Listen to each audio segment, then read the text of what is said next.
Councilmember Kadekel. Here. Councilmember Stedman. Here. Mayor Pro Tem Turbrack. Here. And Mayor O'Dwyer. Here. The first order of business this evening is the approval of the agenda. Is there a motion to approve tonight's agenda? Mr. Mayor, Yes. I'd like to move to approve the agenda with the following amendment, that we add Resolution 0215 as item 6 on the agenda and move the work session down to item 7. Very good. Is there a seconder? Support. Support by Councilmember Kadekel. Any additional changes? Hearing none, Ms. Boucher, would you please call the roll? Blanchard. Yes. Edgar. Yes. Kadekel. Yes. Stedman. Yes. Turbrack. Yes. Baker. Yes. O'Dwyer. Yes. And I see here we have Majid Steve Klepper with us to lead us in invocation. Please stand.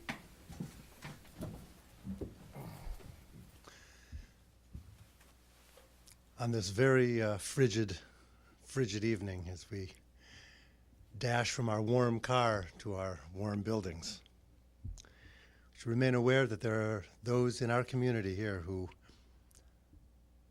aren't always able to find warmth when they need it, and there are those in our community who aren't always able to find meals when they need them. Or Chadash al Tzion Ta'ir. It's not only the sun that brings us warmth and light by day. It's not only the moon, even this beautiful full moon that's out tonight, that brings us light by night. Our God will be an everlasting light for all of us. May we continue to be the hands of God. May we continue to do the work of heaven this day and every day. And let us say, Amen. Please remain standing for the Pledge of Allegiance. I pledge allegiance to the flag of the United States of America and to the republic for which it stands, one nation, under God, indivisible, with liberty and justice for all.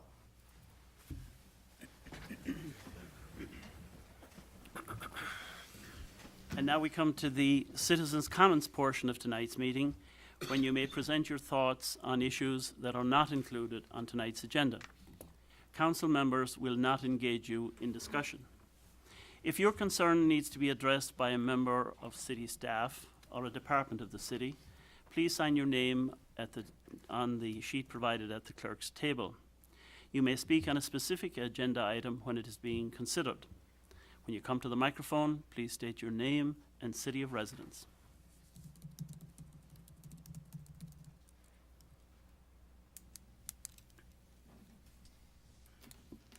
Good evening, Mayor O'Dwyer and members of the City Council.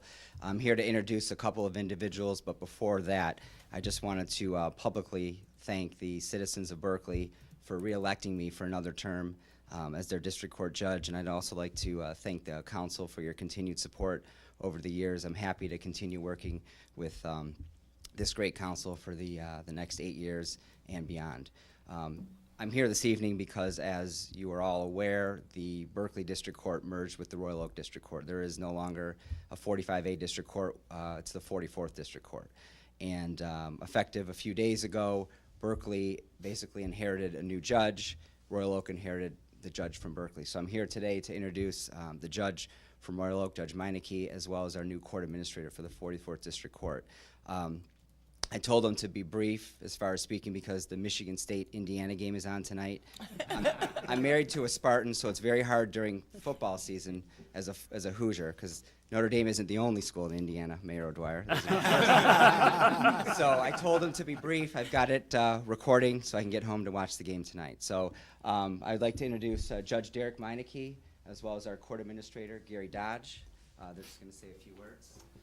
Well, again, I'm Derek Meineke. I've been a judge over at the 44th District Court in Royal Oak for 2 years, and I'm just so pleased to have the opportunity to welcome Berkeley into our jurisdiction here in the 44th District Court. I'm looking forward to working with Judge Wittenberg. Just to give you an idea of how this relationship is working so far already, we spent New Year's Day together, and our children were playing as we were watching bowl games, and it's the type of relationship that I think two judges in a court should have, and frankly, will only better our communities because we'll set the tone. This is the type of agreement and fellowship that we have between one another, all with the idea is if we're on the same page, then our communities are going to be better served for it.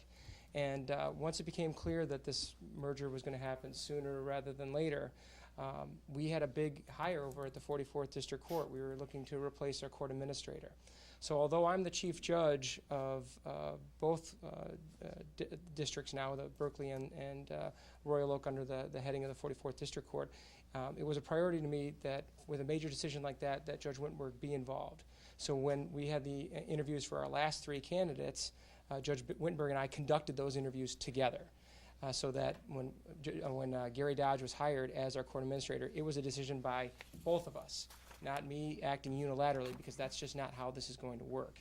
But Judge Wittenberg and I acting as a team, setting the tone for all of our employees and hiring the most experienced, most qualified candidate in Mr. Dodge, who brings to the table more than 30 years of court administrator experience, starting in the military with the U.S. Army for over 20 years, then in the state of Illinois for over a decade, and here previously at the 19th District Court in Dearborn for 5 years, is that correct?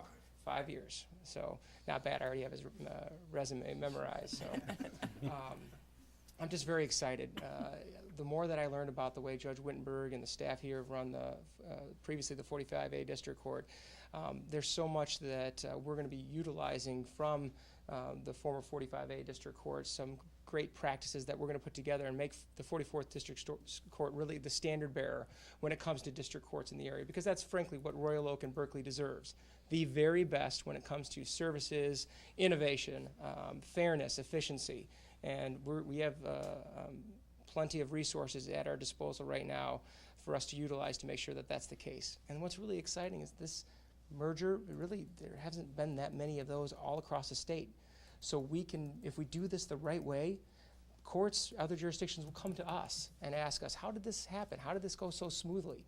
And our first answer will be, well, because we had 2 great communities that with all the stakeholders were brought to the table and we did this the right way.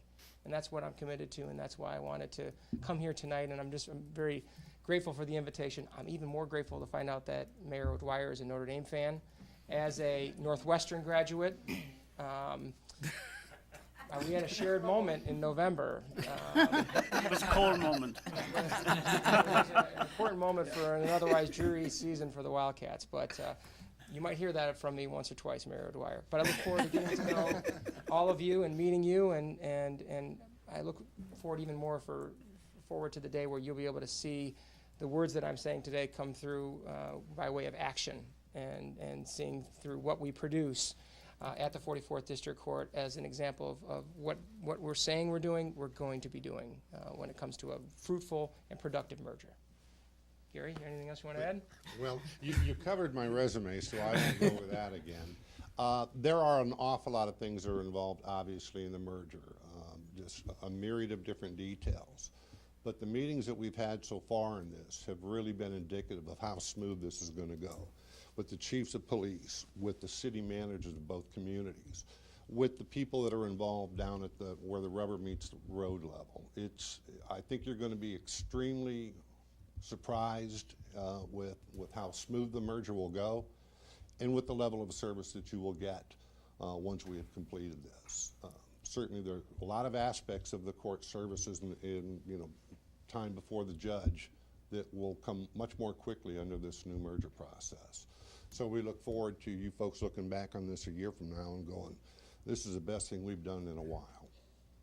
Thank you. Thank you. Thank you. We're very proud to be part of this. Of course, the reason this came about in the first place is by action of the governor and the legislature. But knowing the players in this whole merger, I'm very confident that what you say is absolutely correct. It should run very smoothly, because people who come to the table with goodwill and with a commitment to serving the people will make a harmonious, fair court to serve both communities. So we will all benefit. So I'm looking forward to that day. So thank you for being here and introducing yourselves to us. Anybody else to come before the microphone? Thank you. Seeing no one else coming to the microphone, then we move along to the consent agenda. Ms. Boucher, would you please read the items on tonight's consent agenda? Approval of the minutes. Matter of approving the minutes of the regular 35th City Council meeting on Monday, December 15th, 2014, and the work session on Friday, December 19th, 2014. Ordinance number 0614, matter of adopting on the second reading of an ordinance to amend Berkley City Code, Chapter 138, zoning, Article 3, general provisions, Division 6, supplementary regulations of the Berkley City Code. Ordinance number 0714, matter of adopting on the second reading of an ordinance to amend Chapter 138 zoning, Article 4 administration and enforcement of this Berkley City Code. Ordinance number 0814, matter of adopting on the second reading of an ordinance to amend Chapter 138 zoning, Article 2 definitions of the Berkley City Code. Is there a motion to approve the consent agenda? Move to approve. Move to approve by Councilmember Support. Cadeckel. Support by Councilmember Edgar. Ms. Boucher, would you please call the roll? Edgar, Yes. Cadeckel, Yes. Stedman, Yes. Turbrack, Yes. Baker, Yes. Blanchard, Yes. O'Dwyer. Yes. And now we move along to the regular agenda for tonight. Ms. Boucher, would you please read item number 1? Recognitions, presentations, matter of any recognitions or presentations from the consent agenda. Seeing no recognitions of presentations, then we move to item number 2. Ms. Boucher, would you please read item number 2? Motion number M0115, matter of awarding the fiber optic installation consultant contract to RMS Associates LLC, 15760 19 Mile Road, Suite C, Clinton Township, Michigan, 48038, at a cost not to exceed $15,000, the amount of $5,000 from account number 101-750-983-000, and $10,000 from account number 101-750-818-000. Is there a motion to approve M0115? Motion to approve. Motion approved by Councilmember Support. Baker, with support by Councilmember Blanchard. Mr. Sessa. Good evening, Mr. Mayor, City Council, and welcome to all residents here joining us this evening. Under this first item, I'm very pleased to finally bring to you our first phase of making some improvements to our IT program. I know that you've had an opportunity to at least take a look at the IT proposal or the plan, and this is definitely one of the first stages. We've been talking about this for many, many years. This is an item that has been budgeted.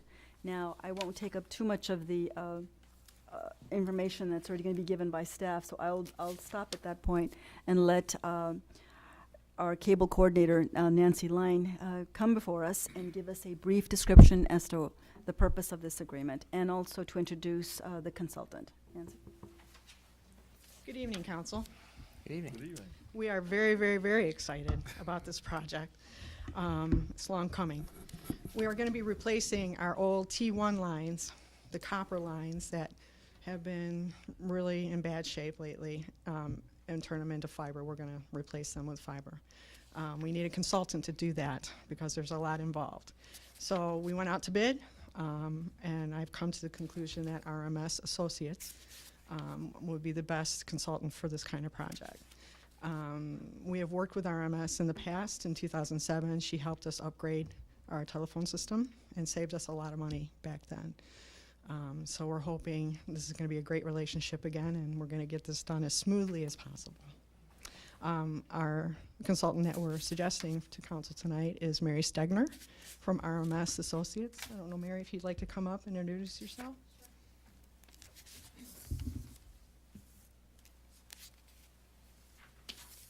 Good evening.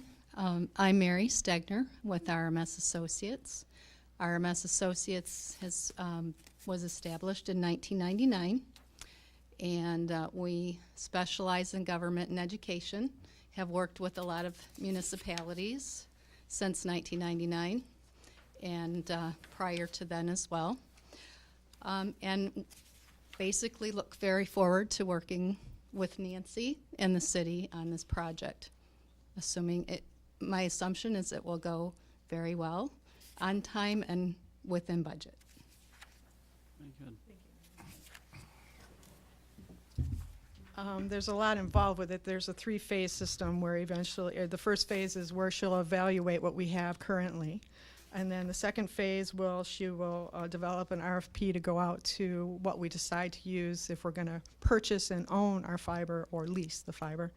And then the final phase will be the actual project management of the whole project. It will be a timely project, probably into summer. It will finally probably be completed, so it'll be quite the process. Do you have any questions? I probably missed some stuff. Any questions, discussion on this item? Councilmember Blanchard? Yes, sir. Are we proposing to use VoIP with this fiber and replace the existing phone system? Not currently. I'm hoping in the next fiscal year I'll be giving you another big ticket item. Just to forewarn you. I mean, that's the reason, is because our phones are failing a lot and we really need to upgrade our phones, and I'd like to do this first. We'll have to get a new tin can then. Yeah. I mean, that's about the way it is now, so. Councilmember Baker? Thank you, Your Honor. Thank you for helping prepare this material and bringing this for us, for all the work that it's taken to get us to this point, and for making the introduction here. I look forward to hopefully continuing this conversation as well. I'll certainly be in support of this initiative here tonight. I did have a chance to follow up on some of the materials and the references and things, and received a very positive feedback as well. So I'm looking forward to that aspect. Just a couple of just clarifying comments or questions around the nature of the work here. In the phase 1, it calls for an assessment of the current state, and as the city manager alluded, we've recently had some portions of that completed, perhaps through a different lens, and I was just wondering if you could share a little bit on the extent to which that material can be leveraged as part of this phase. Can you elaborate on that? I'm definitely going to be sharing that study with our consultant to make sure it works together coherently, so that all things work together and work together.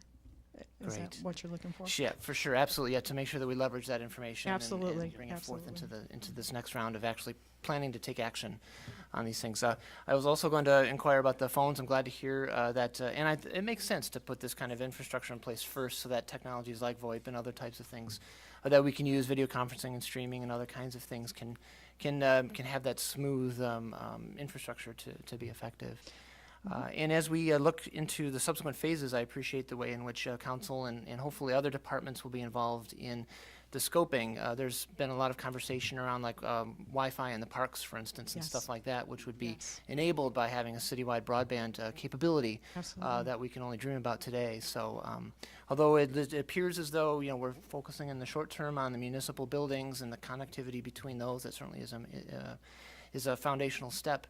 I'm real pleased with the opportunity to take that broader city perspective to provide additional services and capabilities to residents and visitors, across and throughout the city. So I'm looking forward to that and helping with the journey. So thank you. Great. With our current T1 system, we are very limited in what we can do, but with the fiber, I think we can do so many other things that will be very surprised in all the things we can offer to the residents and here at the city also. Yeah, indeed.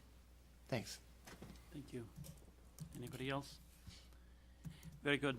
I think this is a wonderful kind of basic fundamental step forward that will lead us to a lot of possibilities. And I like Councilmember Baker's notion about moving toward a broadband capability for our parks and across the city in general. But there are steps a little Yeah. bit further down the way, and we must take the first steps in solid fashion. We in have to all of build a strong backbone, Right. and this Very is what good. we're doing.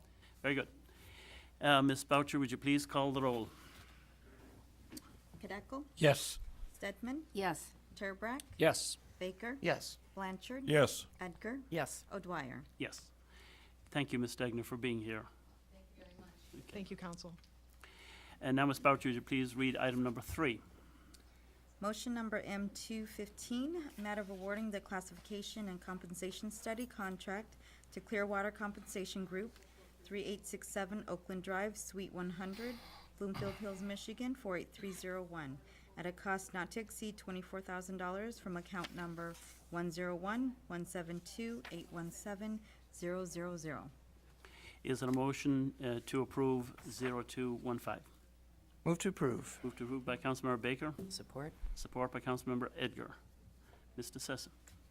Mr. Mayor, before I ask my assistant, Darshell Strickland Love, to come up and give you a brief summary of about what this study is going to do, just let me remind you that we did go before the council.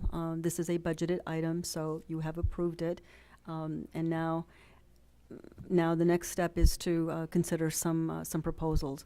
I'd like to also compliment my assistant for her excellent work in putting this RFP together. It took a lot of time, and I'm very pleased with the outcome as well. We do have some individuals from the company, from the Clearwater Compensation Group with us this evening.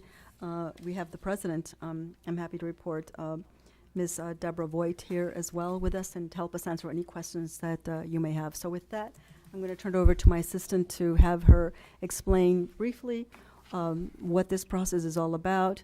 I know you all know how important personnel is to make sure everything is up to date. And I think the last time we did it was back in 2006. So I better be quiet now so she can get her report. Darshell, thank you for joining us. Good evening. I will say that a really important part of being prepared for the future is having a skilled workforce. And compensation is a big part of that, our ability to attract really good people. When I got here, I saw the 2006 study, and after talking to the city manager and a number of staff members, it was real clear that it's been that long since anybody has actually taken the deep dive and looked at how we pay our benefits, et cetera. And so the objective, what we asked a consultant to do, was look at our jobs, look at our job specifications, look at our salary structure, what we offer for benefits, compared to other cities of similar size to make sure that we are at least competitive with them, and then make recommendations to us in terms of how to implement any changes that might be necessary to bring us to whatever level that might be. Berkeley is really lean, and one person leaving can be really traumatic to operations. And so we really, it would really behoove us to take the look before it's needed, and then put some things in place so that we can retain all of our really good, fine people that we have here. Very good. Are there any questions for Darshell? Councilmember Baker. Thank you, Your Honor. And I'd echo the city manager's compliments and appreciation for the work that you invested to bring this to us today, and I look forward to, I will absolutely support this as well. I echo your comments around the appropriateness and importance of retaining the talent that we have and attracting additional talent to be a part of the team here. We have a great thing going in the city here, and as we approach the new year, they have the opportunity to keep the folks here that deserve so much, and to bring others on board is a definite priority. It's more of an open-ended question than a specific request or comment on this proposal. But the extent to which we have or will partner with the Michigan Municipal League, as you know, they have a salary and compensation study, an annual process, and the results are available for comparison, both with comparable communities around the state and others. So I would hope that those resources can be brought into the conversation to supplement what it is that I hope we'll approve tonight. Absolutely. Excellent point, Your Honor. Yes, it's very good. Yep, it's an annual process, all this good stuff. So whatever we can do to bring those additional insights to not only understand how and in what ways we can support our staff, but also see how and in what ways we align with the rest of the state would be excellent. Thank you. Anybody else? Perhaps we should introduce the president and members of the staff there from Classification and Compensation Study. Folks from Clearwater. Thank you. We're really glad to be here today, and thanks so much for having us. And Darshell, putting RFPs together is really hard work, but a little bit about Clearwater Compensation. We are full-service compensation staff. We also provide benefits through our benefits partner. Don and Joe are in the back, part of Ben Staff Solutions. And a little bit about my background. I spent most of my career in compensation at General Motors doing global compensation all the way from hourly to executive on a global basis. Left General Motors in 2012 and continued to do what I do now is compensation studies, strategic solutions that are low cost from a practitioner's perspective that help design and develop programs that are best needed and best suited for your particular organization. And we will appreciate any kind of survey data that we can get and incorporate that with some of our resources that we use as well. So, Great. thank you. Now, the proposal here is going to kind of look at other comparable cities and other communities and within job classifications. Let me ask you, is there going to be any, and it might be difficult to do this, any comparisons to comparable positions in the business world and how they're being reimbursed? Yeah, that's a great question. Our survey database allows us to provide direct comparisons with government entities of similar size and scope and municipalities, as well as to additional positions which may not necessarily be found in municipalities. So our database allows us to do that. And what you're going to find is that we'll probably give you more matches than most consultants can. The database that we use is IBM Connexa, which has more than 350 commercially available surveys and over 4,000 benchmarks. So, and we provide you with a job family approach so that you can also do career pathing. Very good, very comprehensive. Any additional discussion, questions? Well, thank you for being here. Thank you. And on that, Ms. Boucher, would you please call the roll on M0215? Stedman, Yes. Turbrack, Yes. Baker, Yes. Blanchard, Yes. Edgar, Yes. Kadeco, Yes. O'Dwyer. Yes. Now, Ms. Boucher, would you please read item number 4? Motion number M0315, matter of appointing Sue McAlpine as a regular member and Matthew Burry as the alternate member to serve on the Zoning Board of Appeals with terms expiring July 2017. Is there a motion to approve M0315? Move to approve. Moved to approve by Councilmember Kadeco with support by Councilmember Stedman. Mr. Sessa. Thank you, Mr. Mayor. You know, I know that Councilman Kadeco has been working very hard to find these individuals, and I know that the city of Berkeley is very fortunate to have some outstanding volunteers, and these two recommendations, by all means, have excellent background. So I'm just going to go over briefly each one of them, and I do believe that Matthew Berry is here with us this evening, and we'd like to recognize him as well. But first, I'll go through Sue McAlpine's appointment or application, and then I do understand that Councilman Kadeco would like to say a few words as well.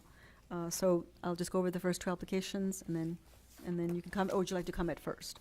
I just want to say that Ms. McAlpine was hoping to be here this evening. Unfortunately, she was under the weather. She's looking very forward to becoming a part of the ZBA and looking forward to next week's training. Thank you. Okay. Thank you. Very good. Any additional discussion on these candidates, or do you want to? do Yeah, the I'm just resume? going to go over Okay. them, Your Honor. The first is Sue McAlpine. Now, we're recommending her as a regular member. Just a very brief summation of her application. She is a program manager and has been a resident of the city of Berkeley for more than 9 years. She is very interested in working with the community, and she believes that it's important to give back.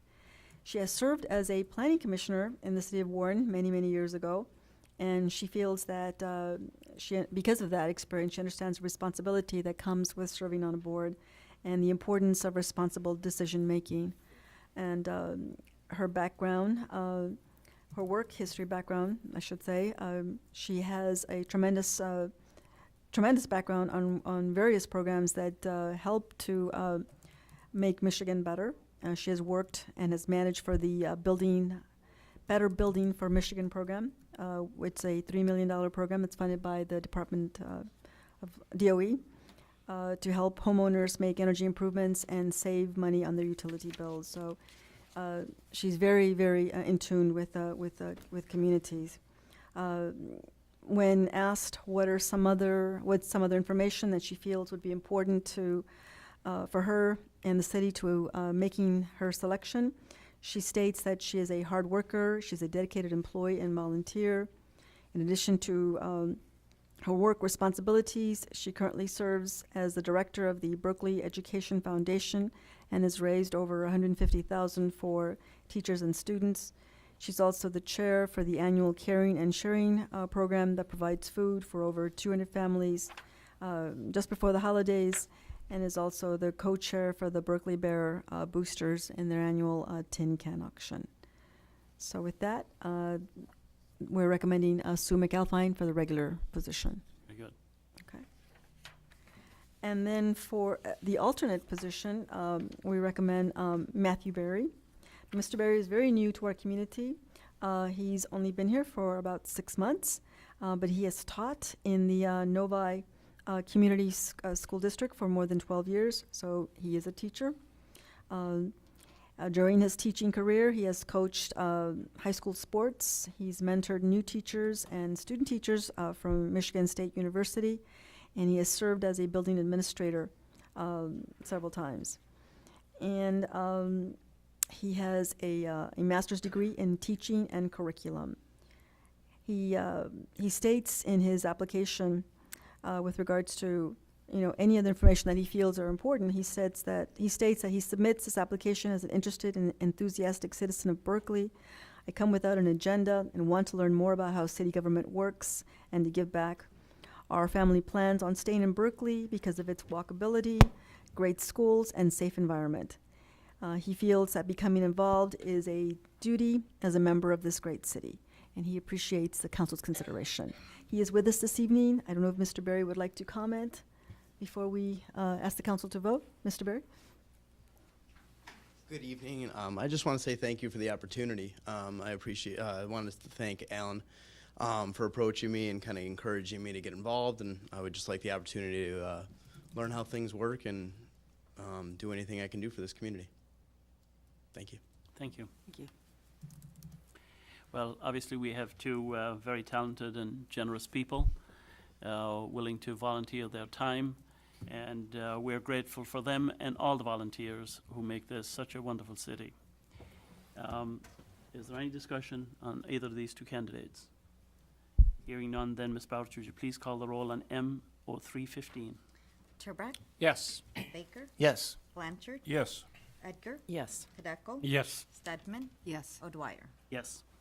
And now, Ms. Boucher, would you please read item number 5?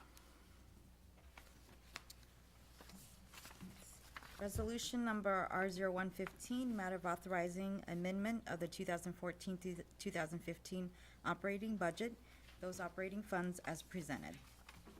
Is there a motion to approve R0115?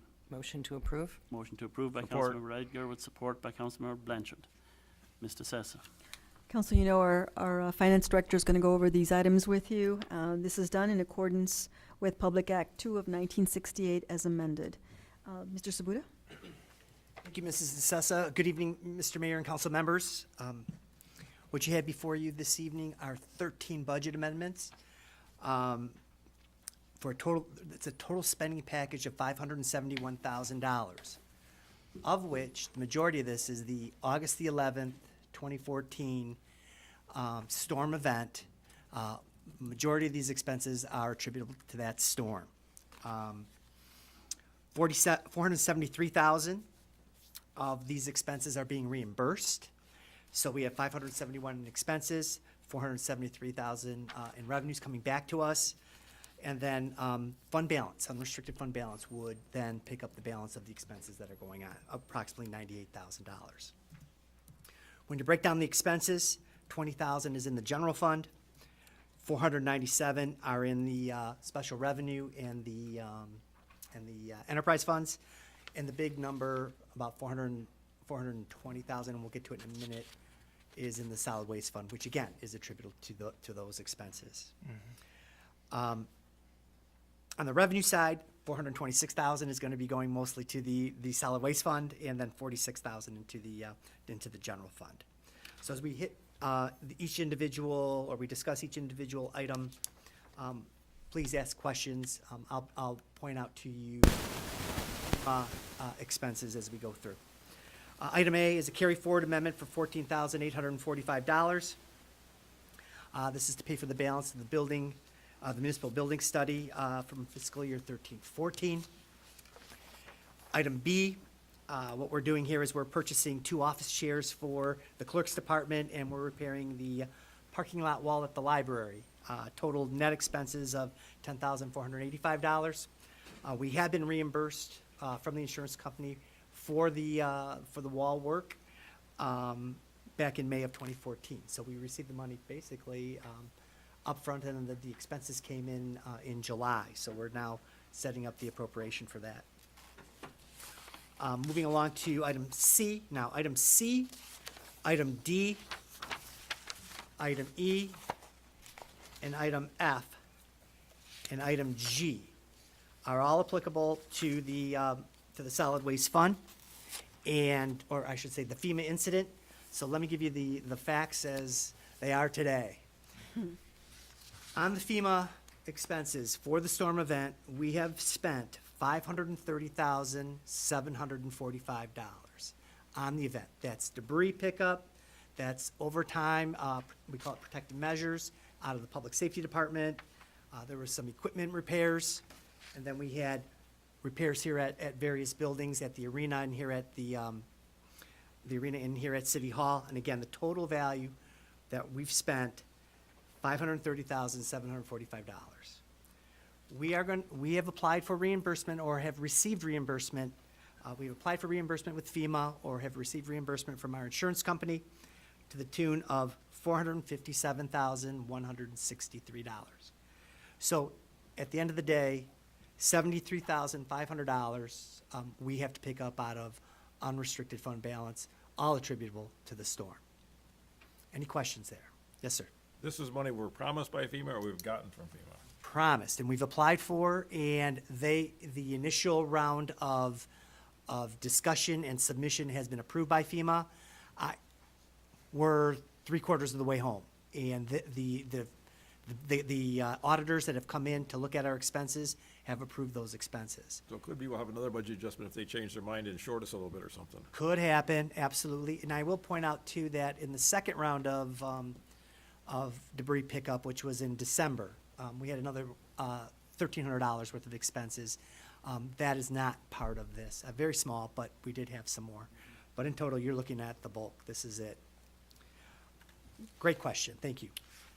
On that same thing, so assuming that this comes through from FEMA, are we looking at, one, what is the timeline of time left until we see that money? And two, is it going to be a lump sum, or is it something that we're going to get, part of and a monthly payout until we, 6 years later? Great question. No. My understanding is that it's through the review process right now in Washington, D.C. We should be expecting something in March, April of 2015. I would expect the dollars to come in 4 installments, because there are 4 areas. There's the debris area, there's the protective measures area, there is the automobile and equipment area, and then the buildings area. So we'll see them 4 installments.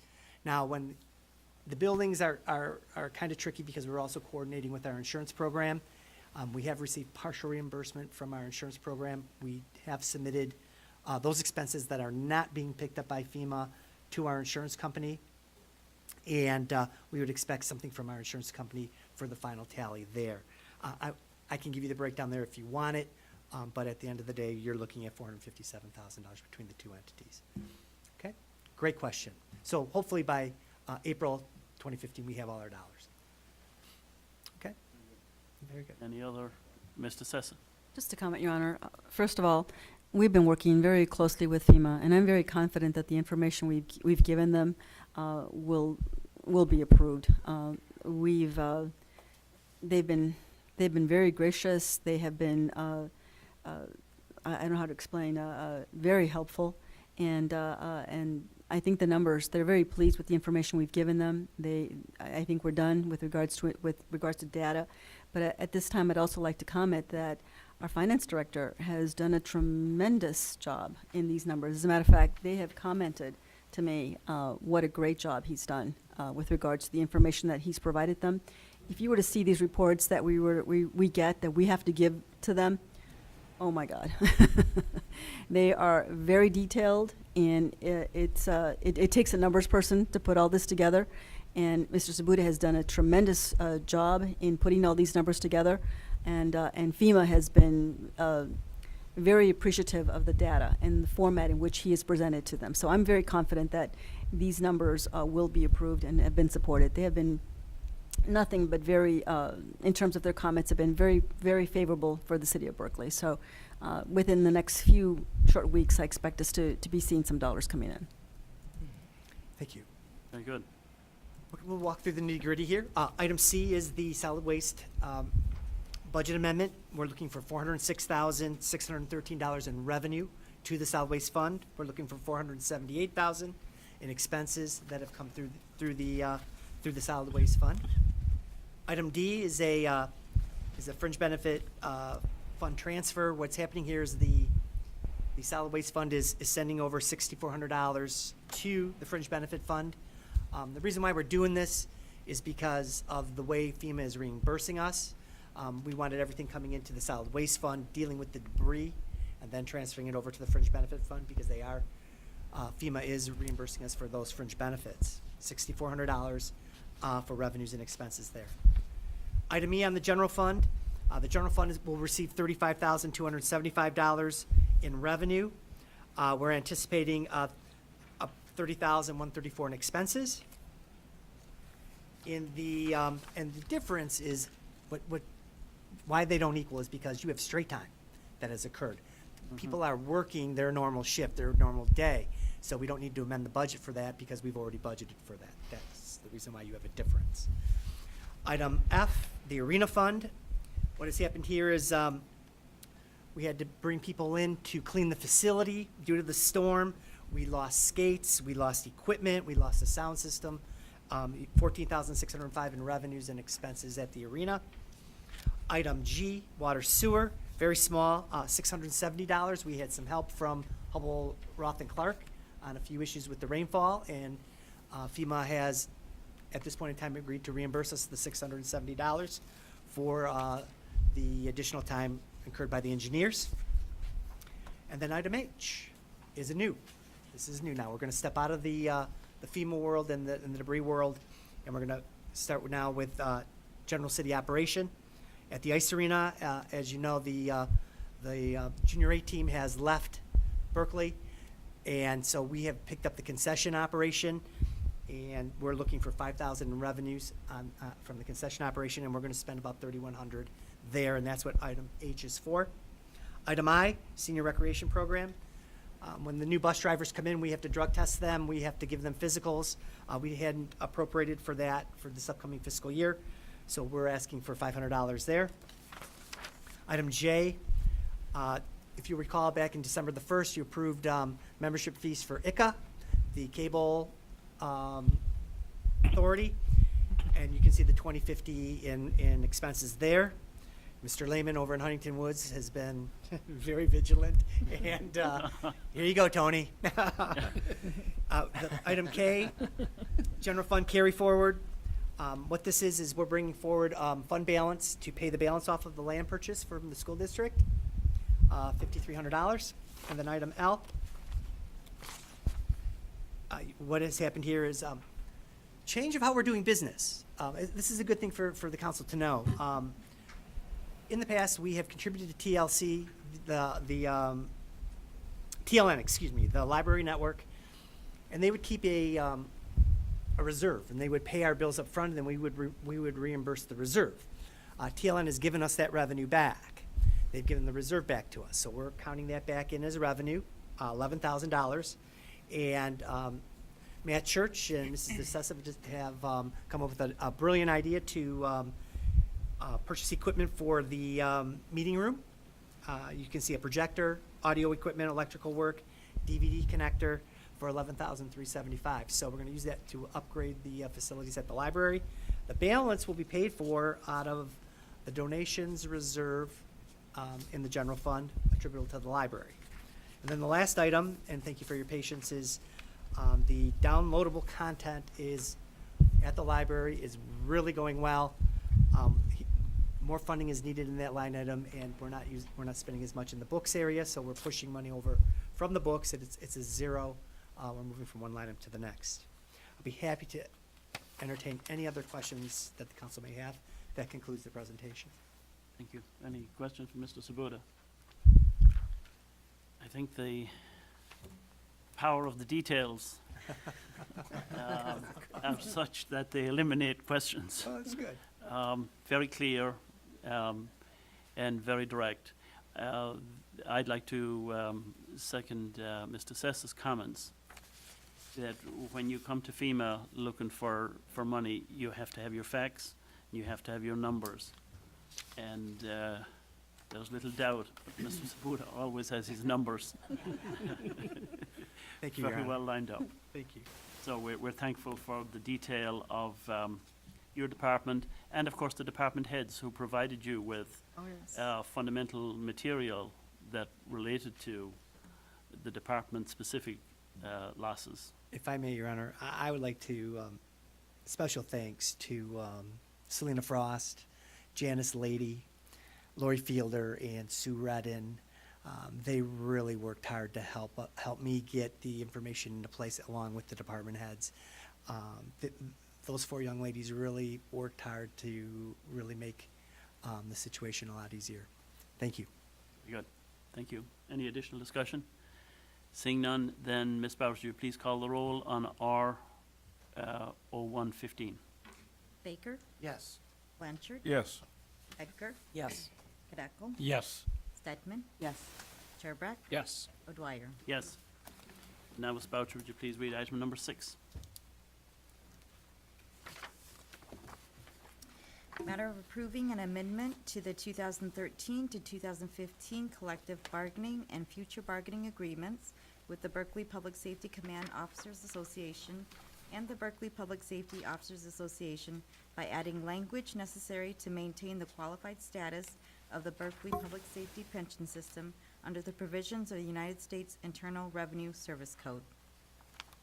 Is there a motion to approve R 0215? Motion to approve. Motion to approve by Councilmember Stedman with support by Councilmember Blanchard. Mr. Sessa. Council, I know that you did discuss this and approved something at the last meeting. We are bringing it back to you again. I did meet with the union. They preferred something a little bit more concise. Our attorneys have reviewed this, and we are recommending it for your approval. And basically, this just gets us into compliance with this ruling that was done by the Supreme Court, and our pension system is still considered a nonprofit. And this is that is why we are doing this. So we are recommending this for your consideration. Very good. Any questions about this item? That brings us into compliance. Councilmember Baker. Thank you for Mr. Mayor, and for the opportunity to review this again. During the conversation we had back on the 15th, I recall a series of dialogue around court rulings and Supreme Courts, all this kind of interesting stuff with lots of cases and all this kind of stuff being discussed and a wealth of information there. There was something in it that was just kind of bugging me, and I made a comment about it at the time, and so I'm really appreciative of the fact that little thing that I did support the recommendations from, it seemed like the thing that we needed to do at the time. I'm really pleased to see upon further review, based on the material that's been provided to us, that we were able to kind of roll some of those back. I think it positions us better as a community. It reflects the way in which we want all people to be treated, and so I'm very thankful for some of the language that's not in the new proposal that has been removed from the old. So I'm very grateful for the additional work that helped give this something that I can not only support but be proud of. So Thank you, Ron. thank you for that. Thank you. Thank you. Anybody else? Very good. Then, Ms. Boucher, would you please call the roll on R 0215? Blanchard, Yes. Edgar, Yes. Kadeco, Yes. Stedman, Yes. Chairbrack, Yes. Baker, Oh, yes. O'Dwyer. Yes. And now, Ms. Boucher, would you please read item number 7? Matter of discussing, work session, matter of discussing a proposed valet parking ordinance. Is there a motion to approve going into a work session? Move to approve. Move to approve by Councilmember Cadecle, Support. support by Councilmember Blanchard. Mr. Sessa. Okay, here we go. I know that our city attorney has been working diligently with our city planner to come up with a valet ordinance, because I know that's something that we've had some concerns. And the city attorney, together with the city planner, Ms. Vanson, have come up with a proposal for you, and we're hoping to get some input and insight from you. And then this could not work, obviously, if we did not receive support from our public safety department as well. And Deputy Chief Bob North is with us this evening to help us address any questions that you may have. Now, to give you a summation of what this ordinance will do, I will turn it over to our city attorney, and he will elaborate a little further. Mr. Stern? Thank you, Ms. DeSessa. And as Ms. DeSessa mentioned, this has been I guess, kind of a long time work in progress as we've been trying to, as a city, get a better handle on some of the problems, both some of the problems perceived and some that have been actually experienced by the city with respect to valet parking at some of our business locations, which have led to some friction and conflict both with law enforcement and with the surrounding neighborhood. So what we've attempted to do with this ordinance is develop something that staff believes is workable, doesn't go farther than we believe is necessary to go in order to address some of the issues we had, and is really designed to give us an increased awareness as to what a valet parking operation, and a particular valet parking operation and their plan, what that is, and have some ability to monitor that and permit that and enforce that, as distinguished to some of the issues we've gone through over the last year or two, where we as a city didn't really have a good grasp as to how the valet parking operation was being operated. All we knew is that people weren't happy, and however it was working, it wasn't working smoothly. So with that preamble, what we've provided to you is an ordinance several pages long, and I should mention to you, this is still a work in progress. There are a couple of typos in it, including one that Deputy Chief North found today, in spite of having gone through this ordinance probably 30 times. Somebody snuck in a typo on us today.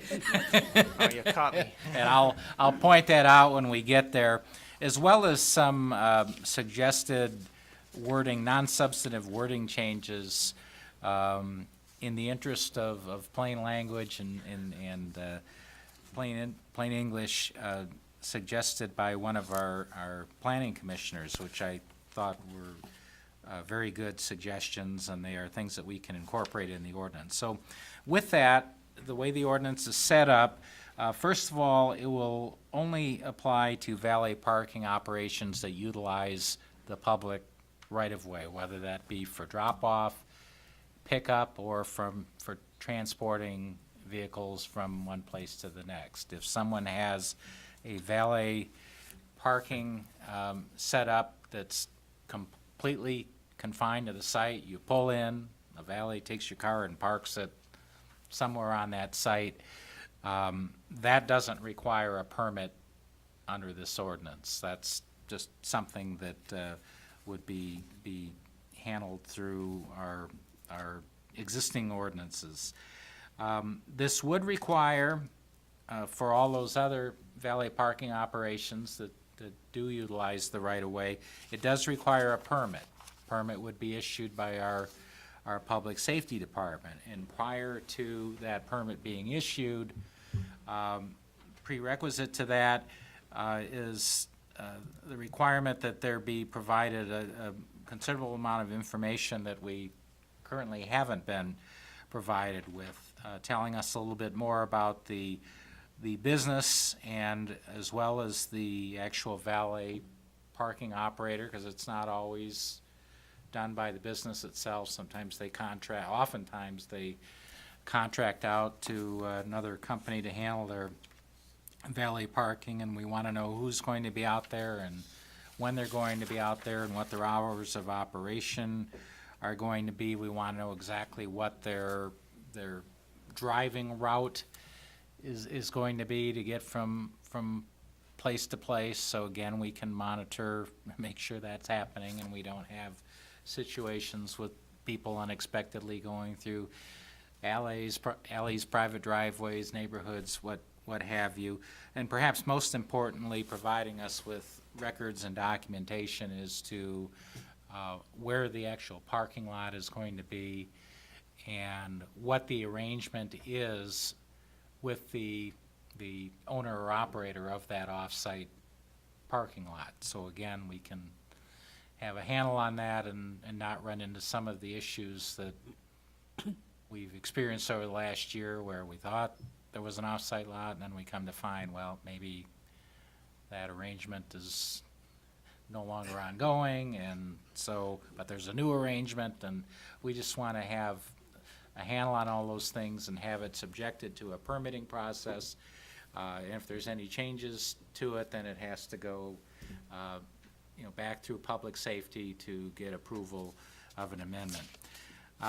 There's some operational requirements, some of the issues that we've had with valet parking that we want to address specifically here in this ordinance. We really want to prevent and prohibit the blocking of our public rights of way. We don't want them taken over for a valet parking operation. We don't want any driving on or parking on sidewalks. We want to make all this clear in the ordinance.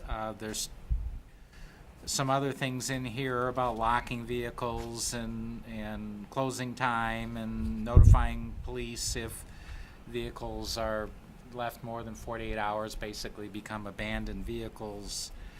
And we want to know what kind of signs and equipment and stands that they're going to have. As I mentioned, no vehicle queuing allowed in the public right-of-way. We also have imposed some fairly standard insurance requirements, but also including garage keepers liability coverage, which is basically something that's going to make sure that any valet operator is going to be insured for anything that might happen to your vehicle or to a patron's vehicle while it is in their custody. A procedure providing for what happens when things go wrong, a suspension and revocation procedure, and of course providing that violations will be municipal civil infractions which can be prosecutable in court. I mentioned to you that I was going to point out one typo that Deputy Chief North identified, and that would be on page 3. Subparagraph D toward the top. Is everybody with me? Where it talks about valet parking attendants, the permittee shall not allow vehicular and pedestrian traffic on the public right-of-way to not, that word not should be deleted, so that it reads to be impeded by the valet parking services. I'd be happy to entertain questions from council. One area where you may have questions, and I say that because I already had a brief discussion with Councilman Kadeco on this very subject just before the meeting started. It's something that council may wish to modify, but we do have a provision right under, it'd be on your first page, section 30-701, where we're talking about when a permit is required. I did add an exception in there that would not require a permit where the valet parking operator is providing services for a non-recurring special event held at a private residence. I put that in, I had in mind, you know, people occasionally have parties or receptions or maybe even, you know, campaign fundraisers that they host, things like that that are very infrequent that people do at their home, and we're really not trying to interfere with that or dissuade people from doing that. I added it in as an exception.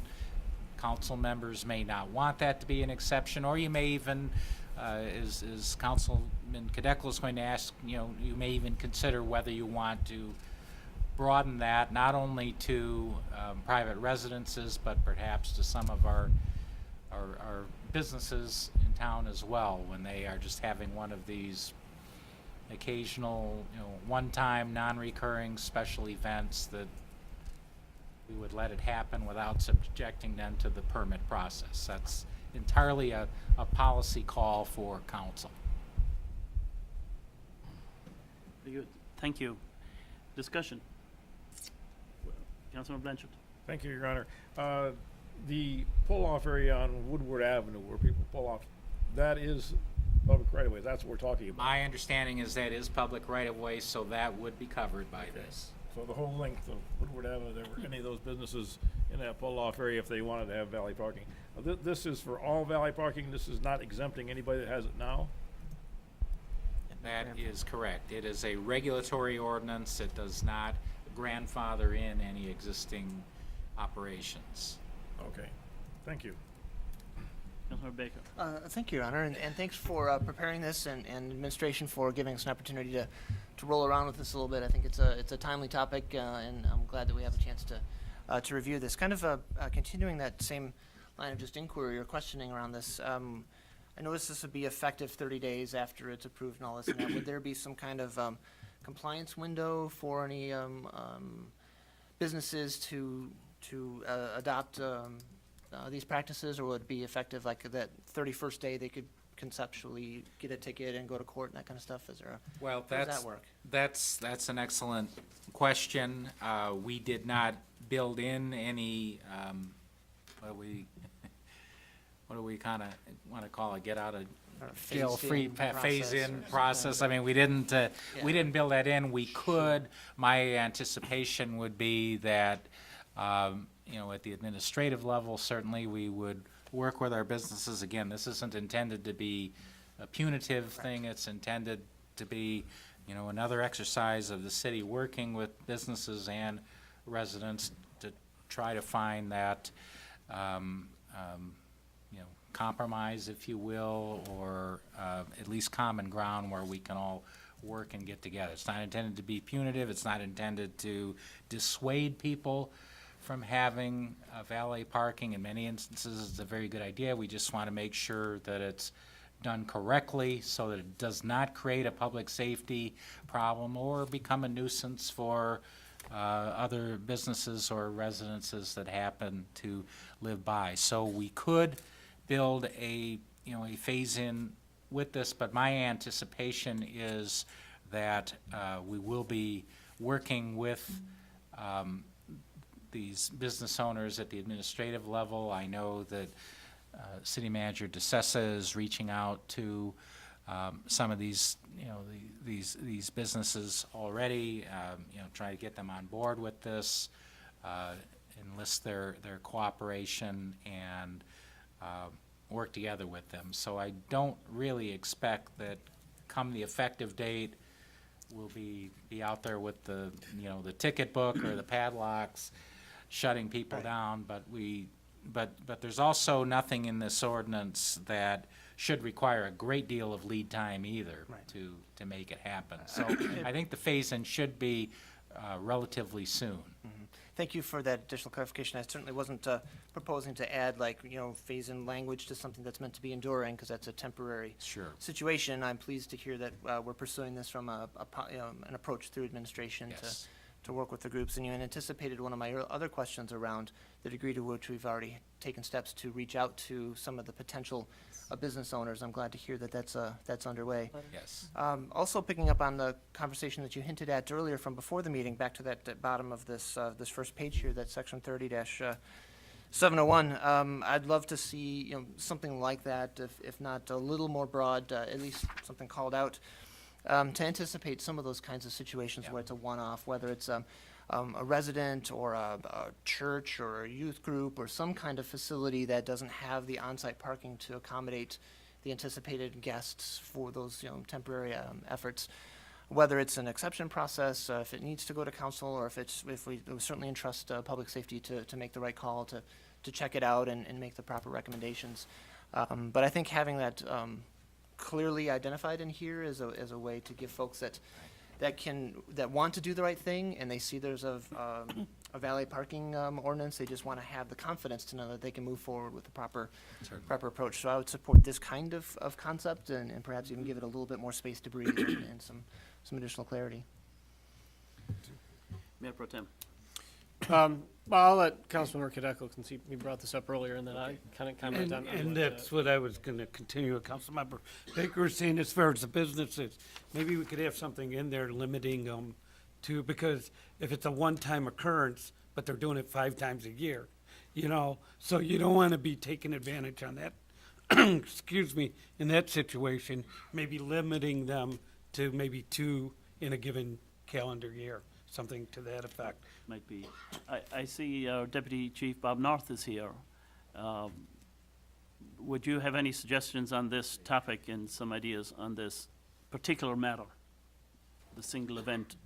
Thank you, Mr. Mayor, Council, Mr. Sessa, our esteemed city attorney. Thank you for the work you did on this.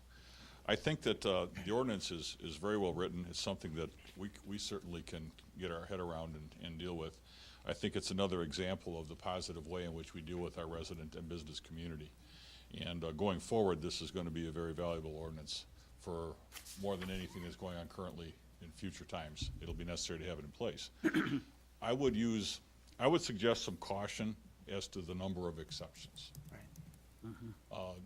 Councilman Cadeco put it very well. What if we have 5 special events for 5 different people at the same place? And then what was the point of writing the ordinance? I think that the written for residential exception is sufficient.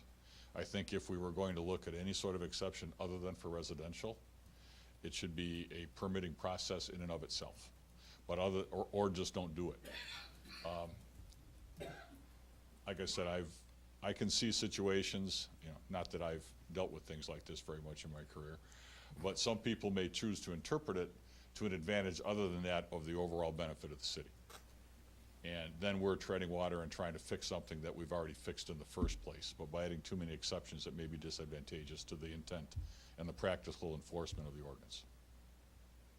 Good thought. Mayor Pro Tem. I would certainly concur with what the Deputy Chief had to say as far as residents versus, the businesses and everything else. If you're talking about a one-off or a resident gathering, there are only so many people. The sheer volume is going to be very different in a resident outing than in a business, especially a business that can hold many people and is going to have to deal with many vehicles. I can see. I would much rather have those businesses in those situations subject to this permit or some permit, as you mentioned, so that there is some oversight on those kinds of things, because those would be the situations where we could see a lot of issues with being in the right of way or sidewalk blocking or long lines, queues. So I would certainly agree with that. I think residents is one exception that I'm very comfortable with. I'm not comfortable just, giving one-off exemptions for other situations. Okay, Councilmember Edgar. Thank you, Your Honor. I want to concur with all of that too, especially when you're reading Section 3703, the operating requirements. A resident, if I'm having a party and I've got 200 people coming, there's 100 cars, where are they going to be parking? They're going to be parking on the street. Right. You know, whether I hire the little teenage kid to, you know, across the street to, they're gonna be, you know, and so this wouldn't apply to a residential kind of situation. Additionally, just for some clarification, so if under these operating requirements, all through 3703, they are violated, then we've got 704, revocation and suspensions. Are there any warning, any fines, or is it just like, boom, you're suspended? That's not, I'll defer, of course, to Mr. Sterin, but it's like with any other ordinance. If there's a violation can be issued to mandate a court appearance. Violation being issued does not necessarily mandate a suspension. Okay. It's on an individual basis. Right. Provision, section 705, 30-705 does provide for violations. I Severity of think, the clause, yeah. I think that when you look at that suspension and revocation thing, you should think of it as somewhat akin to what we do with liquor licensing. Okay, when we have liquor licensing, really any violation that happens, whether it be underage drinking, whether it be, you know, staying open after hours or whatever, we can deal with that as an ordinance enforcement issue or a state law issue and issue a citation. When we believe that it rises to, you know, the level or the gravity where we want to, you know, bring the license into question, we have the ability to do that too with suspension or revocation. And I view this the same way. I would think that we would deal with isolated instances just as we would with any traffic or you know, like any other traffic or parking enforcement issue. But when we start seeing patterns, recurring incidents, you know, open disregard, then I think that's when public safety is going to want to take it to the next level and consider a suspension or revocation. But I would expect that to be an exceptional situation rather than routine. And just again, for clarity, now, if I'm a business owner and I hire a valet company, who's going to be responsible? Would the valet company be responsible, or would the business owner be responsible for if my, I mean, technically, the valet is my employee. Not necessarily. The way we have this set up, the valet parking operator is required to get the permit. If it's an employee, then it's going to be the business owner who's responsible, himself or herself, who's responsible. In other situations, the business owner may be contracting with a service. Okay. And in that instance, it's the owner of the service who's going to be responsible for getting the permit and for complying with these things. Councilmember Bay. Thank you, Your Honor. To kind of build on that, I found that similar language at the very bottom of page 3. It talks about the permittee shall obtain, carry, and maintain and keep things such as insurance policies and things like that. And so that gets to the point of who it is that's actually filing for the permit in the first place, whether it's the business owner or if it's subcontracted out, you know, that contractor would be the one that would get the permit. I think that, yes. I appreciate the extra clarity on that for sure. And back to the exception conversation, I really appreciate the additional dialogue, and I think that's really helpful as we think about trying to make it clear and visible in here what we mean by a simple one-off. If you're having some friends over to watch Super Bowl or something, that's really different than like a pancake breakfast at the corner store or something like that. And I like the idea of being thoughtful in granting those temporary permits, if you will, similar to like when the folks do the Tootsie Roll drives and stuff like that. We get to see those and we're aware of those kinds of things, and we know that it's been reviewed and we have confidence that it's going to be done well, so that we can avoid those multiple one-offs kinds of things. I think we can do both with some thought in this language. Councilmember Kadek. Well, I was just going to say that I just wanted to clarify also. I'm not against the businesses having to have a permit, even if they're doing it one time. What I don't want to see is the same business trying to get it 5 different events. you know, throughout the year. Exactly, yeah. And I think we have to watch out for that too. Very good. Maybe not now, but in the future. Councilman Blanchard. Thank you, Your Honor. I'd like to just throw out a hypothetical situation to see how the two of you react. Patrick J's Irish Pub is going to have a valet service. And of course, they've got the city parking lot right behind them. So they're parking their cars from taking them from the front door and parking them in the city parking lot. But to make it easier for them, they cone off a quarter of the parking lot so that nobody else can park there to make it easier for the valets to get in and out. Now, that's a public parking lot. Is that the public right is that the public right of way? Can they use that? Actual question, yes. And can they, in fact, take a section of it to use? Mr. Attorney. Well, the parking lot itself would not be right-of-way. Whether they need to use the right-of-way to get there would invoke the ordinance, not the use of that parking lot itself. If it is a public parking lot, I wouldn't think they would have any lawful right to cordon off any part of it for their private use unless they come to you folks first and get a permit to do that. But it's not theirs to cordon off, it's all of ours to use.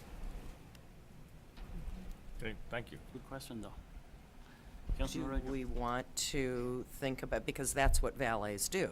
You know, think about any of the valet parking that you've done. They cordon off an area so the valets can get in and out, and if you try and park there, they're like, no. Do we want to add something to this about perhaps an additional fee if they want to cordon off? Well, if we're talking about they're using other, call them non-public parking lots, but they're using Well, their own, they can the do bank, whatever they the want. bank parking Right. lot or the office building parking lot, whatever. I mean, whatever their arrangement is, I presume their arrangement would be that they're allowed to use X number of spots, of those spots, and that's all fine. But when they are talking about that they basically want to, rent or take over X number of spots in one of our public parking lots, I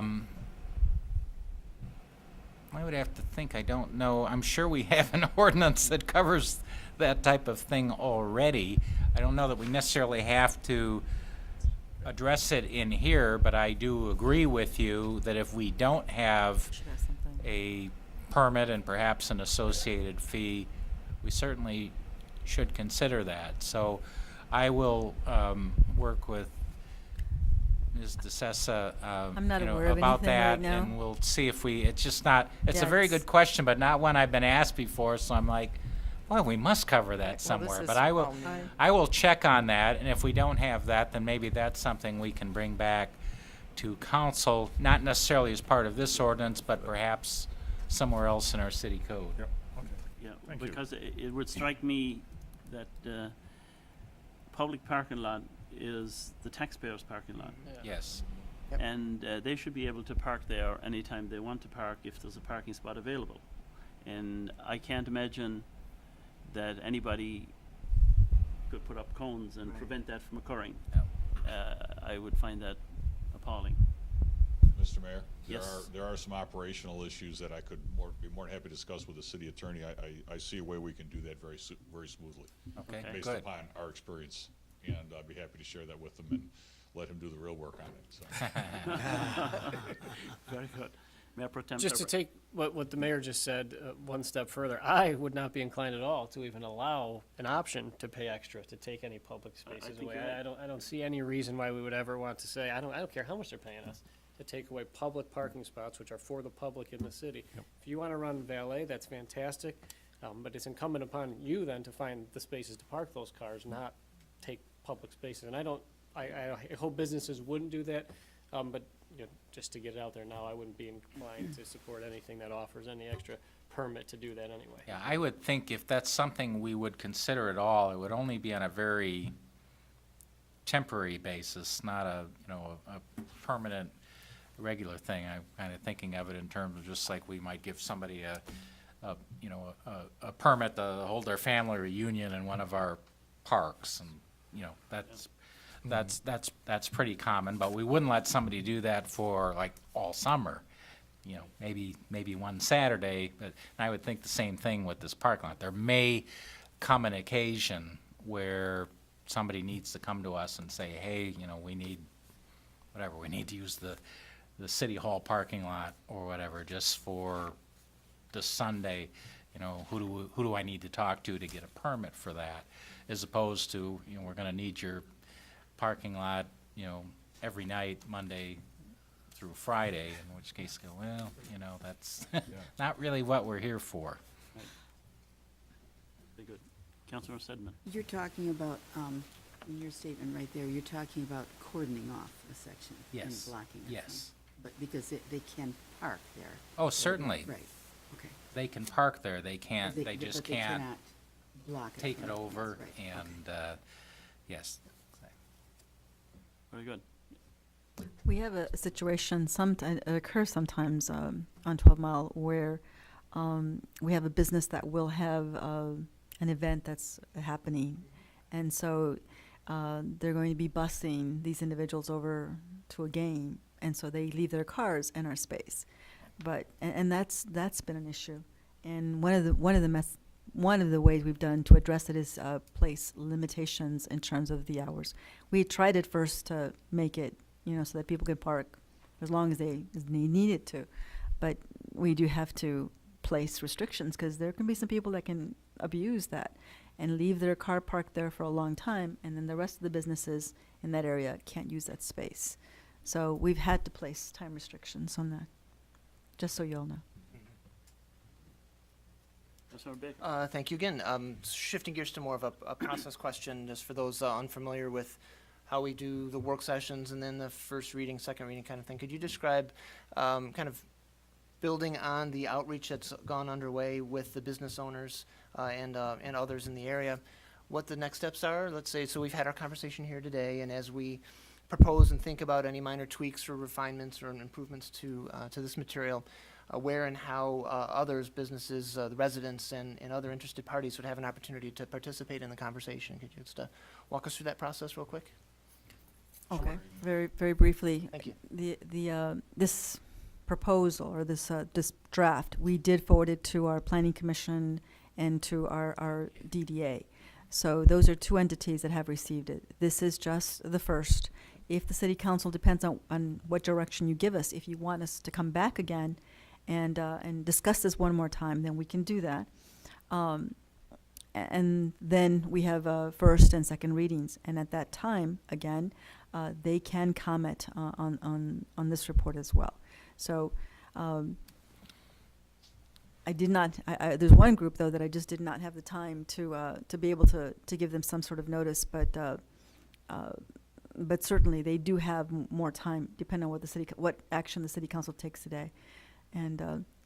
People are always watching our website for information with regards to meetings and things of that nature. So I do try to reach out to some of these entities as much as I can.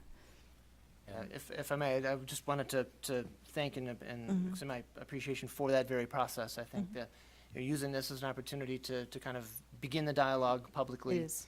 To follow those proper channels through DDA, through Planning Commission.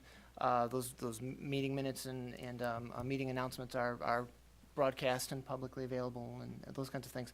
And then to your exact point, coming back at the other end of that dialogue to have the first reading and second reading, I think are ample opportunities for folks to engage, ideally earlier in the process, to help influence any changes that they may seek to drive, but to remain involved in the process. I think that's good. And we did send this draft to the Planning Commission to see if they had any input. I did not receive anything from any of the members. And some of them indicated they weren't able to attend the meeting, but they will have an opportunity again, one more time, and I will forward it to them again so they can take a look at it. And so as that I the next meeting. mentioned, it was forwarded to me today by Amy Vanson, but I did get comments from Planning Commissioner Morrell. Okay. And I alluded to those earlier, although I didn't mention him my name, but he had, I thought, some very constructive wording changes, non-substantive wording changes, but things that I thought for the most part were, yeah, it's a good idea. It's a better way to say it. So when we bring this back to you, we'll clean up some of those typos and make some of those wording changes. And if this is something that the council wants to move forward with, I think that reaching out to businesses and others will continue now that we know we've gotten some direction from council, and that this may be a go, and so we want to get them in tune with it, and certainly get their input to the extent they have any. Is there anybody on the council who thinks that this is something we should not do? In other words, there's general agreement, then this is something we need to pursue, refine, work on, and come back again. Now, do we want to come back again in another work session on this with a revised version based upon tonight's input? Do we have an answer to that first? I have no problem with that. There's no urgency to this. We can certainly bring it back for another work session if that's council's preference. Well, my question then, maybe rephrase it, is do we need to do another work session? No. If the changes are, just That's- wording changes that's and right. non-substantive and typo changes, I don't see why we really need it back. Very good. And what's the I'm sense down basically along? gonna say the Alan, same thing. Councilman Cadecker. I was gonna say the same thing, if there's no substantive changes, then we don't need another work session. Councilman Redgill. Thank you, Your Honor. Can I make another couple suggestions? Perhaps then if we're against cordoning off the parking lots, it should be in there because that's what valets do. So it should be worded in there. That's what they do. So it should perhaps say no cordoning off in public parking lots somehow, Let the wording. Please give me the opportunity to have That would that be discussion with Right. Deputy Chief North, and he may very well have some additional verbiage That you can use that to add we in there. can or should add to this ordinance. And then do we want to do, for businesses who are doing a one-day event, a revised permit, that's not this full-blown permit for the year, but a daily permit We could. that businesses can apply for? So I'm having a pancake breakfast and I'm gonna bring in my valet, well, I need that daily permit for it. Yeah, I think we can provide for that. Is the only difference in something like that, sorry. The full force of the ordinance is the same. The difference would be in versus the annual fee versus a daily fee, but they still have to, comply. I mean, I still want to make sure people have driver's licenses and everything else that they're running out there, and certainly oversight. Yes, I think that it long would as probably that's the more case, the I'm more okay the with it. fee Right. Yes. than anything Yes. else Okay. that would be affected by that. So, Thank you, sorry, just along those same thoughts, I imagine assuming we choose to move forward with this, when it comes back for first or second reading, there'd be the corresponding fee schedule adjustments as well. Do we Yes. have any indication, what are other municipalities doing, right? So I appreciate the work that's gone into this, and I have every confidence that this was not developed in a vacuum, rather this is consistent and additive to the work that's been done in neighboring communities. What are we I was anticipating? afraid you were going to ask me the question. Our city planner isn't here with us this evening. And she's the one that's doing the research on that, so I'll ask her. And at We'll that, bring that information Yes. back. I was going to say the same thing. I Standing think Ms. count on it. Vanson probably has a better grasp of that than either I do or Ms. DeSessa, but that would be one of the exercises that we would do, is we would look at we'd look for comparables. What are other like cities in our area doing? We want to charge a fair fee. We want to make sure that we're covering all our costs, and that we, and benefit from their experiences to the extent we can, in case we're overlooking anything that we're getting involved in here. Let's benefit from their experience so that we can do this the right way. Yep, good, thank you. Well, we've been very pleased with that in the past, and I had every Thank you, Alan. expectation that that would happen again, so. we will. very good. Have we discussed this adequately? So we will leave it in the hands of administration, our attorney, and public safety to bring back a version that we can vote on and move along the process. I'll try also, Your Honor, to send it out to the City Council one more time, just to give you an opportunity to take a look at it, one more draft. The more input we get, especially planning, the I'll send it to DDA everyone. and so on. I will send and it to public everyone, Your Honor. safety, Good so point. so that we get the wisdom of each different perspective. And it always results in a better document. Especially with our businesses, I will do my best to make sure that I discuss this with the DDA at their next meeting and make sure that we at least get some insight from them as well. And perhaps, Councilor Blanchard, if you hear anything from the chamber. That would be great. As our liaison to the chamber. I will mention it to the chamber, yes. Very good. Very good. Very good. So we have a plan. And we are then ready to move on to the next item, which is communications. And who should be first, Ms. Boucher? That would be, Councilmember Edgar. Thank you. Very good. Councilmember Edgar, you're up first. Very little tonight. Just want to wish everyone a very happy new year, and hopefully it's a wonderful one for everyone. Prosperous and healthy and progressive. And see you next month. Thank you, Councilmember Kadek. Thank you, Mr. Mayor. Also, I want to wish everyone a happy new year. Again, I want to thank Ms. McAlpine and Mr. Burry for stepping forward to help us complete the ZBA board. We have a training next week, which part of it will be done by City Attorney Stern, and I'm looking forward to that.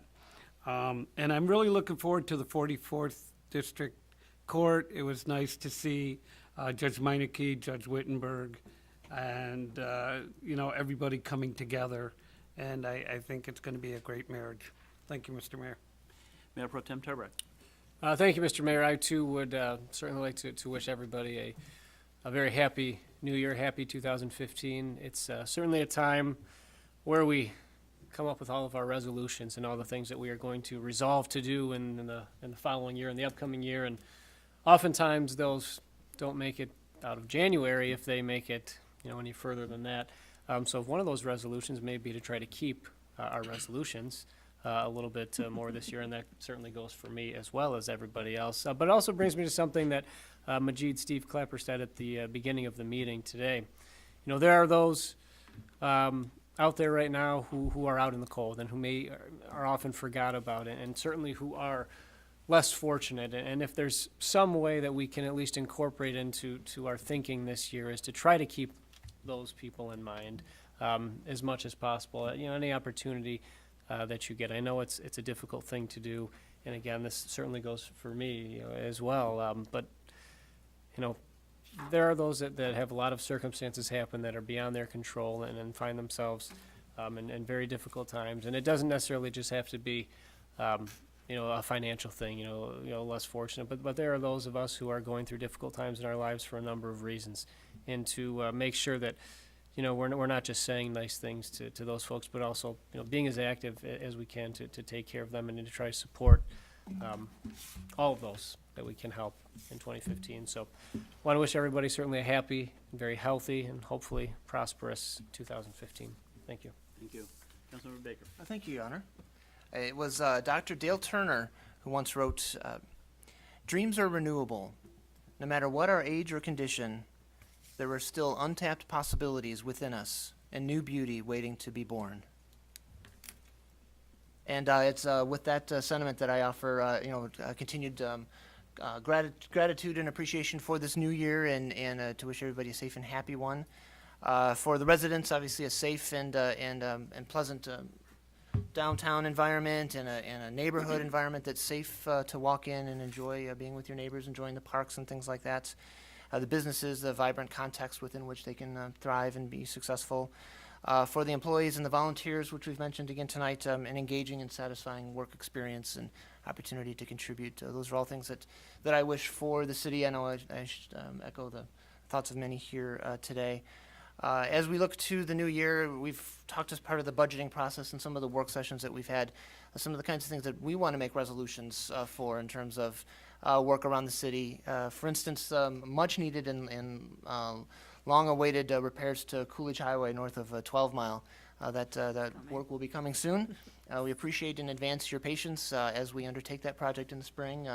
It'll be a whole lot better when it's done, so we're really grateful for that. The water and sewer pipes, the clean water and the sewer systems certainly will demand a lot of attention.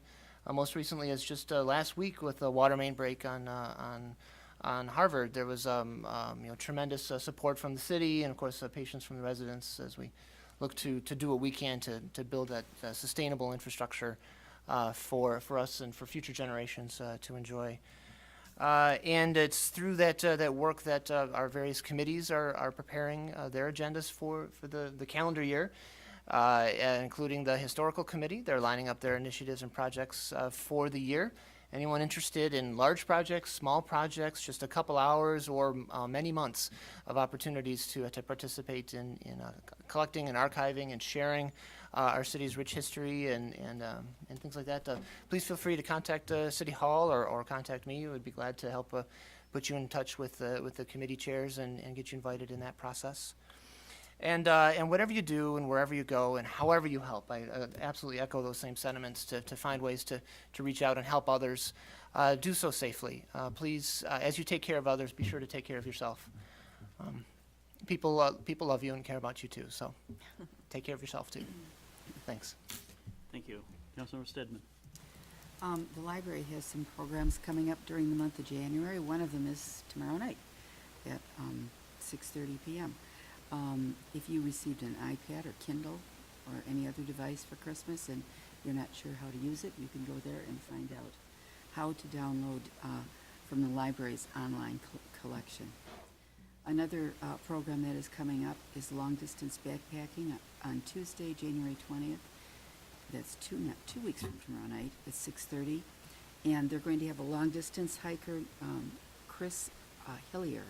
He's covered nearly 10,000 miles, including the Appalachian Trail, the Pacific Crest Trail, and the Continental Divide Trail. And he'll be showing pictures, comparing the trails, and telling tales about his adventures. So you can call the library and make reservations for that. And the third one in January is Downtown Through the Decades. That's on Saturday, January 31st at 1 o'clock. They're taking a look at fashions through the decades, starting with the Edwardian area and going through the 30s and 40s in preparation for the upcoming Downtown Abbey PBS series. So you can also stop by the library or call the library to reserve a spot there. One thing I'd love to mention is the amount of people that have been signing up for these events at the library in the last several months. We've been getting 60 to 80 people on a regular basis. So if you're interested in any of these programs, sign up early. That's all I have tonight. Happy New Year, everybody. Thank you. Councilmember Blanchard. Thank you, Your Honor. A while back, I mentioned that Berkeley Public Safety participated in a big exercise, which was called the MABUS, Mutual Assistance Box Alarm Drill. And I got the report back, and what it says basically is the evaluation stated the drill was successfully accomplished with participation from all invited agencies. So I read the thing in great detail, and I looked to see, had to be something that didn't go well, and there was. One of the guys on the radio said Alpha Command instead of Alpha Division. So we're going to have to find that guy and straighten him out. So what this test was is it tests the use of the incident command system as part of NIMS, the National Incident Management System. And for all of, I joke about the radio technology, but terminology, but the thing is we're trying to get everybody in every city to say it the same way. So when it's a multi-city, multi-jurisdictional thing, there's no confusion between codes and radio talk. So, but all it went very well, and we learned a lot, and I think all the other communities that respond with us learned a lot. The other item is those of you who have been reading the paper may have seen the story about the backyard reunion. Roger Watson and David Brown. I know Roger Watson very well. I've known him for about 30 years. He lived in north part of Detroit, got drafted. Him and David Brown both got drafted. They went down the process through Fort Wayne, went to basic training. Both of them volunteered for Vietnam. Went to Vietnam. Both were in the same engineer company in the 9th Division, and both were explosive guys. Well, they served over there for a few months, and then unfortunately, Roger got wounded. So he got medevaced, and David Brown lost all track of him, and Roger lost track of David Brown. Well, to make a long story short, David Brown's wife was walking her dog around the block over on Franklin and saw a Purple Heart license plate on the back of Roger Watson's car. Oh, hey, a soldier, former soldier. So she looked a little closer, and in the back window of the car was Roger's 9th Division hat. It had a 9th Division patch on it. And she said, oh, that's the same unit that my husband was in. And this all happened just a couple months ago. And so she knew Roger because they were both out in the backyard and fed the birds and everything. So she started talking to Roger about 9th Division and what unit he was in. He was in engineers, he was explosive guys, and finally they made the connection that for the past 18 years, they've been living one behind the other, just a little offset there. And so now that solves the mystery of where did Roger go when he got medevaced? He went to Berkley, and so did David Brown, and he's been there for 18 years. This story was picked up on at least 2 TV stations in Detroit. It was in the paper. Roger's wife, brother lives in New Jersey, and he saw it on CNN in New Jersey. So it made the rounds to all Army buddies finally back together again after living so close together. So it was a very nice human interest story that was nice for Berkeley. So thank you. Thank you. Mr. Sessa. Okay, Mr. Mayor, City Council, just a few quick items, I'm hoping. Well, first of all, I'm very pleased that you did have an opportunity to meet our new court administrators, because that is a major undertaking.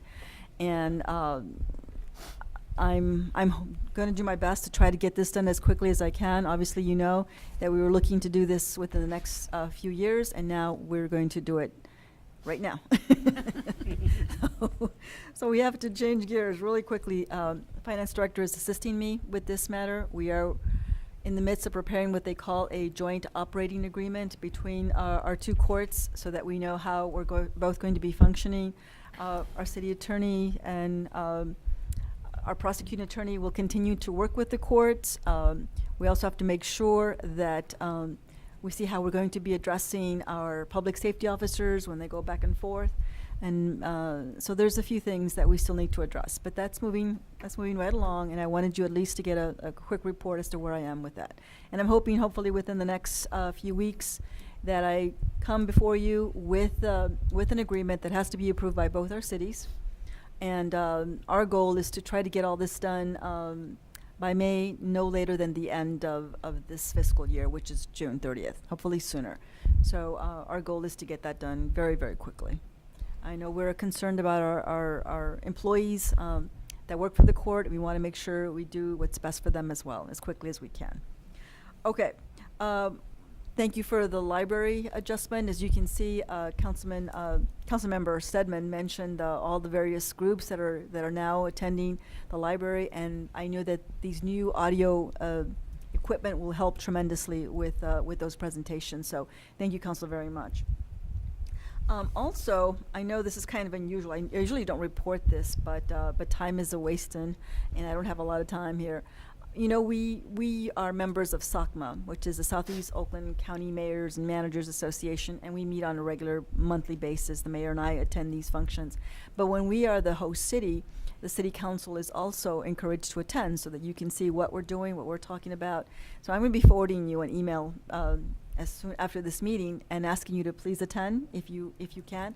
Let me know ASAP, because we need to make the proper reservation. So please, I'm hoping that you all can join us, and we'll be meeting with all of the other communities and talking about interests and concerns for Southeast Oakland County. So I encourage you to attend.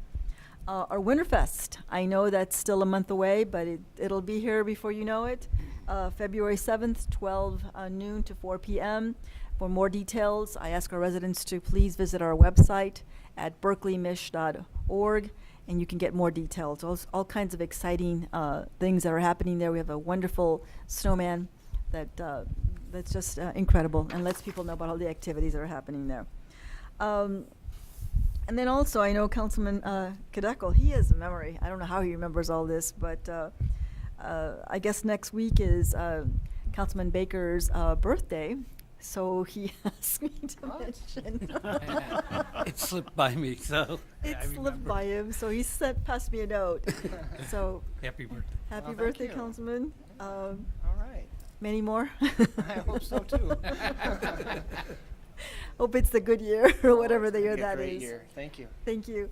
And then I too would like to wish the city council, the mayor, and residents, and employees and volunteers to our great city a very, very happy and prosperous new year. Here we go. Thank you, Mr. Mayor. Thank you. Mr. Sabuda. Thank you, Your Honor. I'd just like to take the opportunity to wish everyone a very happy and prosperous new year. Thank you. Thank you. Mr. Stern. Happy New Year, first of all. Just two quick things. Mr. Kadekel already mentioned one of them briefly.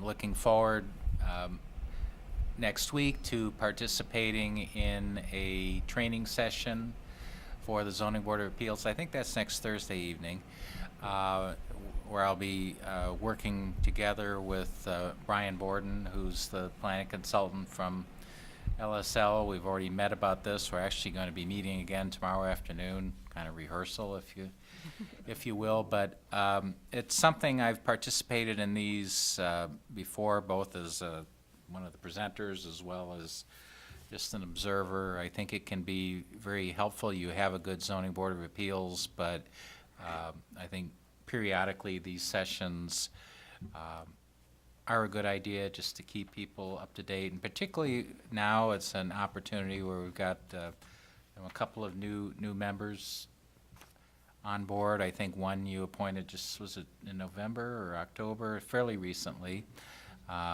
and then two more this evening, so it's an opportune time. So looking forward to that. And the other thing is just pleased to report that before the holidays, but after our last council meeting, we finally closed on the purchase of the property off of Oxford that was purchased from the school district. So that was kind of a nice way to end the year. The way that was going for a while, I wasn't sure which year that we would be ending that on, because it seemed like everything was going well till it got to Lansing, and then it started going through the review process up there and got really bogged down, but with some late pushing from our city manager and our parks department, we were able to finally get the green light from the state to move ahead and consummate our deal with the school district, and they were happy to be able to close their books. So it was nice to get that done. Other than that, again, Happy New Year, everybody. Condolences to Lions fans, but it's always next year, right? Yeah, go Spartans. Thank you. I won't go that far, John. Saw that good. There are limits to generosity. Several of my colleagues mentioned the New Year and New Year's resolutions. It seems that the top three resolutions in the country are weight management, money management in terms of saving, and debt reduction. About 45% of the nation engage in resolutions for the new year. Of those, only 8% are still holding on to their resolution by St. Patrick's Day. It may be because of the top three that becomes a bit of a problem. But nonetheless, as Councilmember Baker pointed out, dreams are renewable, and people can pursue their dreams despite their age. And it's an important thing to reflect upon, that the beginning of a new year has a rejuvenating quality. It has a sense of optimism and hopefulness and possibility. And that is my wish for all of us as a council and for the residents of our city, that it is a year in which all our dreams and hopes are fulfilled. And when we think about those less fortunate in the world, we hope that we will have the generosity to help make a difference for them as well. Because a rising tide lifts all ships. And it is important that we keep people less fortunate in mind as we go along the journey of life. Because fundamentally we are a community. It is what makes Berkley such a wonderful community, is that sense of caring, giving. We saw it with the volunteers again tonight, volunteering their talent, putting it at the service of the community. And so we're thankful for all of them. And so in that vein, let me wish all our residents a very happy new year. On that note, is there a motion to adjourn? Move to adjourn. Move to adjourn by Councilmember Cadet. Second. Second by Councilmember Stedman. Ms. Boucher, would you please call the roll? Edgar? Yes. Kidackel? Yes. Stedman? Yes. Turbrack? Yes. Baker? Yes. Blanchard? Yes. O'Dwyer? Yes. The January 5th, 2015 meeting is adjourned.